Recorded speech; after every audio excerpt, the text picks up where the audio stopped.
So now that you have a foundation of the straight line system from the ebook, I want to take you inside a live event. So you'd actually see me going over this stuff, live right on video. And let me just set this clip up for you here. It really starts, and if you've seen the movie, you probably know some of this, where on my first day on Wall Street, where I became a stockbroker, it was actually Black Monday, where the market went down 508 points in a single day. And just like that, after watching all these other brokers get rich, and I was their slave, just, smiling and dialing, right, and passing the phone to another broker, my turn came, and bam, the firm was out of business. And that night when I came home and I, walked through that door, and, my wife, she had no idea, because wife number one back then, had no idea that the market had even crashed. She wasn't much of a news bug. And that was really when I came home, I collapsed in her arms, and I took that first punch that we all take as entrepreneurs and also as salespeople. And I took that punch, and I was literally paralyzed with fear and uncertainty. All my hopes and dreams had been dashed with the market crashing, and I was out of a job. And at first, I was going to leave Wall Street altogether, and I started looking through the help wanted section of the paper, and I stumbled upon an ad for a brokerage firm in Long Island. And you remember, I'm sure from the movie, it's a classic scene when I walk into this firm and these guys are sitting around, they're all disheveled, someone going to the bathroom, the toilet flushes, right? And I walk in there and they're selling penny stocks. And again, I didn't know what a penny stock was at the time. And when I heard these guys selling on the phone, they were just lying. They were just terrible salespeople. Most of them couldn't even sell the weight of a paper bag, basically, right? They were just awful salespeople.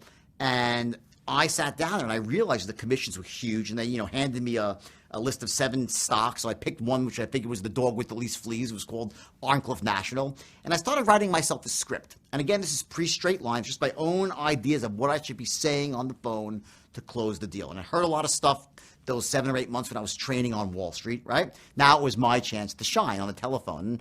And, I wrote the script out. When it was done, it was really, really good. And I picked up the phone. The first person I called, the words just started coming out perfectly. I had this knack for selling on the telephone. And and this is a classic scene again from the movie where they're watching me and they can't believe what they're hearing because I sound so good on the phone, and I did. And I ended up closing the guy for, $4,000 or $5,000 of this Arncliffe National.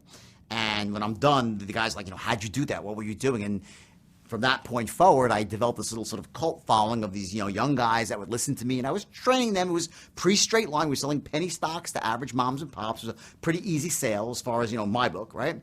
And then ultimately, I opened up my own firm. And then when I made that transition I spoke about before and started selling to the richest 1% of Americans, those $5 stocks, that was when the system broke down. This is before the straight line. And very often with systems, you don't really know how good they are until you stress it at the highest level. And that's when the cracks, the fissures start to appear. And when I went to this sort of high-level selling, when, you're calling rich people who are sophisticated, they're owners, people of power, and these young guys are trying to call them with some sort of, very disorganized system I had back then before the straight line, it broke down. And that was really what forced me to invent this unbelievably effective way of taking any human being and show them how they can become a world-class closer by essentially taking a step back before they start to sell and realizing some very fundamental things about any situation of influence, any negotiation, anything at all having to do with selling, or you're trying to get someone to do something or believe something or buy into an idea that you have. And it starts with this understanding that there are certain things that need to line up in every sale. And those things are always the same. And by putting them in a straight line, a linear fashion, bam, what happens is truly staggering in terms of you being able to close the deal. So again, let's go to the live tape now here, and I want you to enjoy it. Listen very, very closely. Take out your pen and paper, write things down, and I'll see you on the other side. So here's what I did, and I'll explain to you exactly what it's all about and give you the basics of the straight line. I can't give you all of it now, not because I don't want to, because we'll have to go to 7 or 8 o'clock at night, but let me give you as much as I can, okay, and show you how you can apply this to your business without even knowing it. Just a little bit of it, 2% of it, will allow you to start becoming more effective at persuading people. So here's the deal. That moment when I realized I had to retrain everybody, I said, everyone put down, we cursed a lot. I said, put down the fucking phones. Put down the fucking phones, everybody. I had them put down their phones, all right? I want you to take every piece of paper on your desk and throw it in the fucking garbage. Rip it up. We start from scratch. Everything you've learned, everything you know up to this point, I want you to forget everything you're about to relearn, everything from the time you were this big about language, communication, and something happened to me. And I popped into a state of such certainty where I was channeling. I believe that I was really channeling stuff from somewhere else because I started having access to knowledge. And they talk. Who's read the Think and Grow Rich? Anybody here? Which is, if you haven't read it, read it. It's by Napoleon Hill. It's a fabulous book. It's one of the first. I think it's the first book I read on wealth and success. Changed my life in many, many ways. Okay, an amazing book. And they talk about this, the universal force, and it sounds kind of kooky, come on, it's all bullshit, right? But something happens in some moments in your life, and whatever it is, you're able to access sort of this higher intelligence within yourself and channel. And words started coming out of my own mouth, and I didn't even know what was going on. And I devised this system. What I said to them was basically this. I said, the days of this, of going out and carpet bombing and calling people with no money and trying to get them to invest money they don't have, it's over. We're done. From now on, we only speak to the wealthiest people in the world. I said, and there's 3 things you have to establish within 4 seconds of the conversation. The moment you pick up that phone, and let me tell you something. Who here would like to learn to attract more affiliates in their life? Raise your hand. Okay? Who would like to have better relationships with their credit card processors?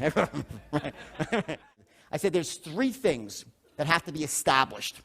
The moment you pick up that phone, you have 4 seconds. If you don't establish this in the first 4 seconds of a conversation, you're done. Now, you have about 10 more seconds, in truth, of catch-up ball, but if 14 seconds you don't have it established, you can't influence anybody.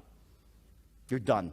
And here's what those 4 things are. Number 1, in 4 seconds, they must know that you are, number 1, sharp as a tack. 2, enthusiastic as hell. And 3, an expert in your field. If those 3 things are not established, you're done. Why is that? Well, in truth, okay, think about this. Do you really want to deal with a freaking novice? When you go and buy a car, or you buy a stock, or you do anything, who do you want to, when you get a haircut, who do you want to deal with, the pro or a novice? Pro? Of course, right? Okay? Let me tell you something, okay? As human beings, it's just, we judge books by their covers. Our moms told us not to. Our dads told us not to. We make instant decisions about people. The second we see them, we size them up. And because nowadays, most of communication occurs on the phone, over our cell phones,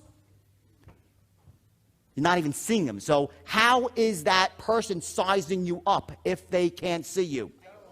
Tone of bingo, your tonality. There are 2 things you establish with tonality and body language when you're in person. And those 2 together make up approximately 90 or 91% of human communication. And you've probably heard that or read that somewhere else. It's a fact. It's true. 91% is body language, tonality. 9% is what? The words. Yet when I walk into any phone room or hear any person, if I heard one of you on the phone trying to influence an affiliate, a credit card processor, a customer, I promise you that maybe only this many of you, a very sliver, would actually be maximizing their tonality to establish these 3 things within 4, and then you have another 10 seconds to play catch-up ball, or you're done. You're not doing it. And it's so easy to do.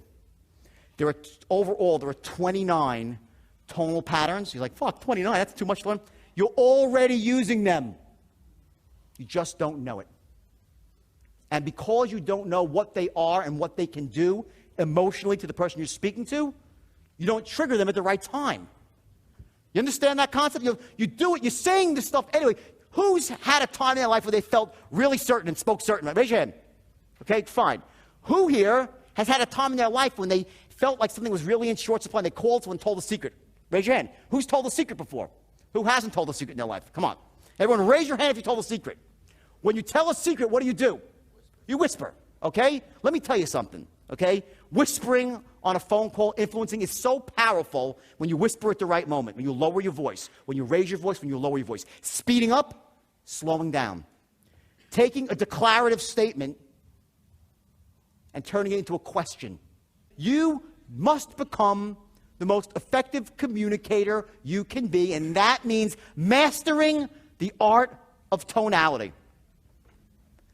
Using your voice, the rhythm, the tones, to imply hidden meanings to the words that you say. What do you think happens when something's italicized in writing and you stress it? Or there's a question mark where it shouldn't be in a sales letter, and something is boldened and something is in light type. It's tonality on paper. I'm an author, and I found it very difficult to become an author. Writing did not come easy to me. It took me a long time to really become a competent writer, because I didn't realize the power of tonality through grammar and language. It's a different art. But once you master the art of tonality, influencing becomes really, really easy, because the words, the language patterns are there.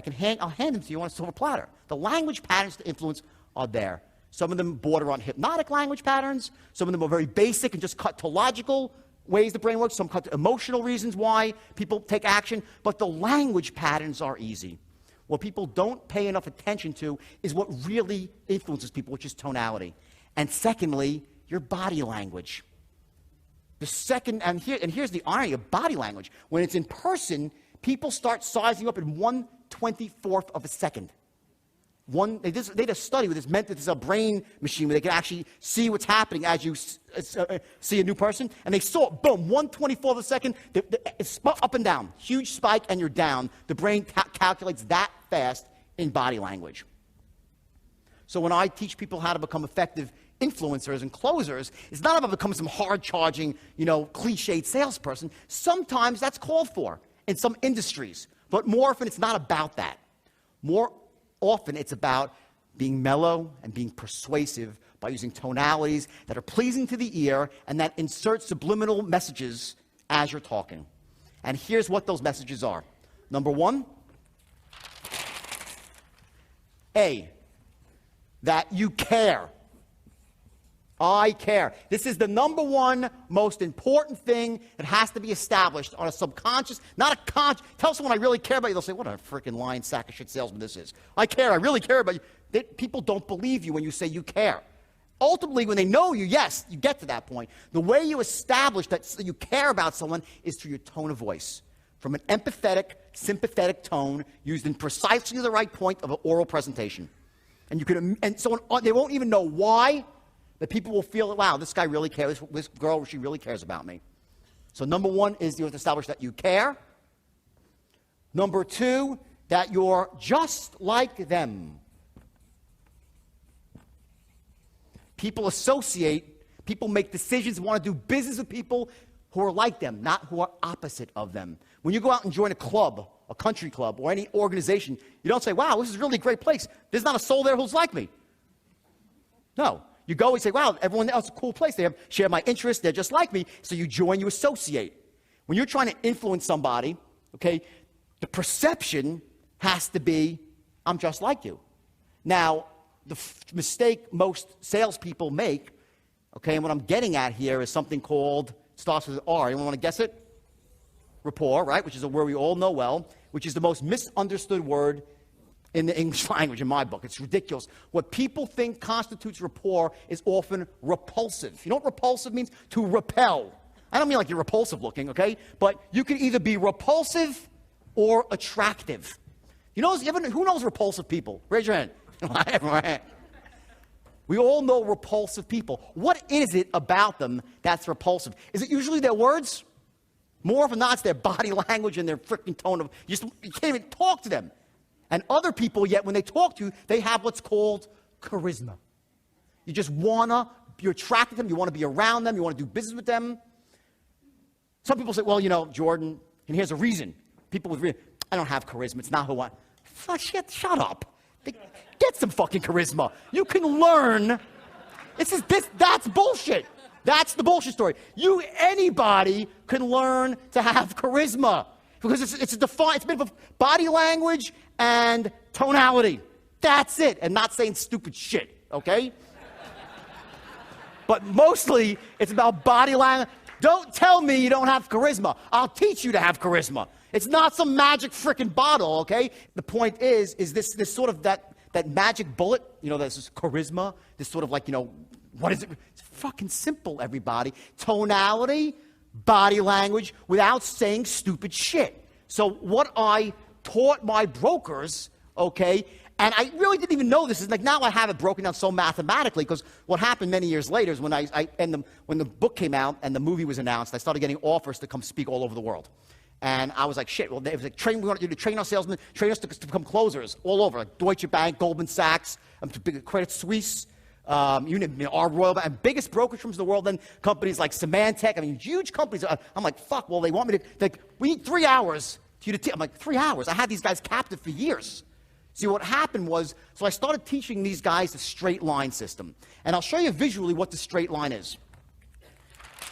I called it the straight line because out of sheer frustration, like every morning I'd give a meeting for about an hour. And every afternoon I'd give another meeting for about an hour and a half.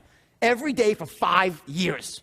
As the firm started with 12 people and grew to thousands. And imagine a room about twice the size of this, packed from front to back with desks, okay, people banging away on the phone, pacing around. It was absolutely insane. You walk in, you're like, holy shit, is this an alternative universe? That's what happened ultimately. But in the beginning, it was 12 guys, okay, and trying to explain to them, like, I was like, don't you fucking, I was killing me inside. Like, they weren't getting it. I said, every sale is the fucking same. They're like, what? Like, every sale is the same. Every encounter, every negotiation, every sale's the same. I'm like, watch, it's a fucking straight line. Here's your open here. And I was like, that's how frustrating. I was like, here's the open, here's the close, right? Now, this is going to be every sale. They'll try to go off the line, right? They'll here and here, below and above, right? These are the boundaries.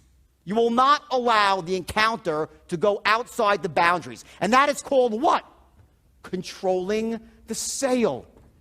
At the essence of effective communication, at the essence of influence in your business right now, once you learn to control the linguistic encounter, you will be shocked at what will happen. So I taught them, number one, to control the sale.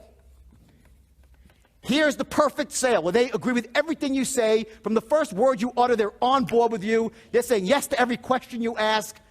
Perfect sale. How often does that happen? Not too often, right? So what happens is the customer has a tendency, the prospect, to go off the line. They want to go off the line. You want to keep them on the line. What you have here, between here and here, is your healthy boundaries of where the sale can go. As long as the sale stays within these boundaries, you're in control. If it goes outside the boundaries, you're out of control. In the boundaries, there's two things that you're doing. Number one, you're establishing instant massive rapport through tonality and body language. And number two, using that rapport to gather intelligence, to find out what the prospect truly needs, what his true desires are. Because here's the deal. Remember I said those three things? What are they? Sharp as attack, or sharp as attack, enthusiastic, and what else? Expert, you feel. Those three things, right? But why? What is the higher purpose? What it really means is this. What this all rolls up to, one thing is that you are a person worth listening to. And taking it one step higher than that, because you're someone who could help them achieve their goals. You could help them get what they want. That's why these three things are so important, because they chunk up to a higher purpose, which is that you're a guy that can help them, or a girl who can help them get what they want in life. If they don't think you can help them, they're not going to want to talk to you.